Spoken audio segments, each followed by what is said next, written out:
This is a true horror story. If you do not like true horror stories, I advise you to leave the video now. If you love true horror stories, then why not take a visit to the top of the stairs?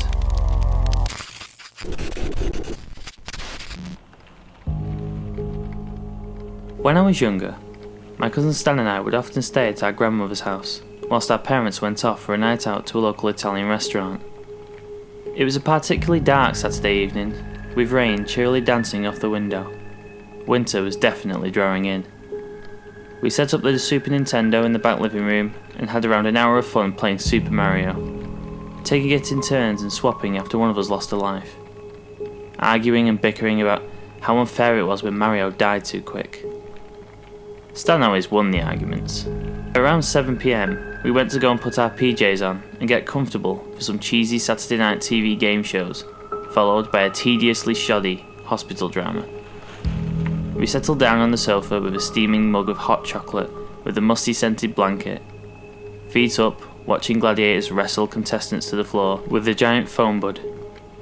Stan had most of the blanket because he was older and older kids needed more warmth. Gladiators ended, and just like every week, it was awesome for a 7-year-old boy to watch some decent action and people getting smacked and roughed up with objects and face off for the main event. And then, blah. Time for a bore fest of cruddy hospital rubbish and nonsense that only old people like. I suddenly needed to use the bathroom after filling my bladder with chocolatey goodness. I paced to the hallway, which was relatively dark. Just one table lamp lit the way to the bottom of the stairs.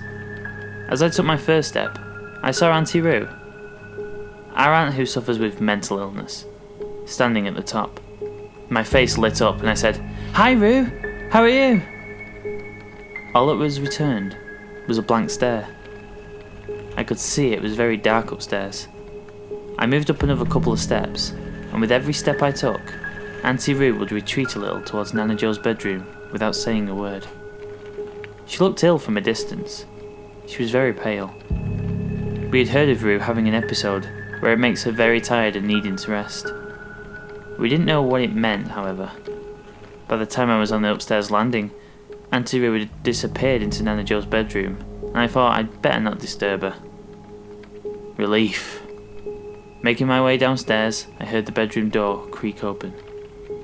I looked back, but I couldn't see Roo, so I continued to make my way back towards the comfy warm sofa to finish watching doctors and nurses give people a very different idea of how a hospital works. Nana Joe made us another mug of hot chocolate. Honestly, it is still the best chocolate beverage I have, to this day, ever had the pleasure of drinking. Made with a real bar of chocolate melted into steaming hot milk. Bliss. Stan was now sat cross-legged on the floor, playing with some figurines, blowing up Nan's grandfather clock which stood in the corner of the room with some plastic rocket launchers. "Okay, kiddywinks," Nan used to call us. "Time for bed. It's almost 11 o'clock. She always let us stay up past our bedtime, so off we went to the spare room, where we planned on waiting for Nan to go to sleep, so we could sneak downstairs mischievously and have ourselves a midnight snack. No chance. Our planned 12 o'clock feast was ruined as 10 minutes later, we were both flat out asleep. I awoke suddenly to the sounds of footsteps on the landing. And yet again, I really needed to pee. It must have been early hours in the morning. Stan was snoring and hugging up to the blankets. I opened the door ever so slightly, and could also hear Nana Joe's distant snores on the other side of the hallway, but couldn't see anyone there, so I made my way to the bathroom. As I opened the door, once I had finished, I could see eyes looking at me through Auntie Roo's bedroom.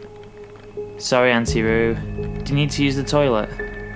But the door slammed shut, and I headed back to bed rubbing my eyes. I woke up to the smell of bacon and sausages, and sunlight gleaming through a crack in the curtains. Stan was putting his slippers on, and said, "Come on, Nan's making breakfast." We ran downstairs as fast as our legs could go, and we were at the table in a flash. It was 8 AM. Orange juice was poured into my favourite Bugs Bunny cup. As I wiped juice from my chin, I looked at Nana Joe and said, "Nan?" She replied with a sarcastic, "Yes?" As if I was going to ask a stupid question. You know, like most kids do. "Where's Auntie Roo? Is she still asleep?"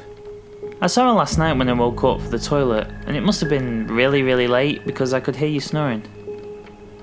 Nana Joe's response still sends shivers down my spine to this day. Sweetheart, Auntie Rue's away with her carers. It was just the three of us here last night. That statement still rings in my ears to this day.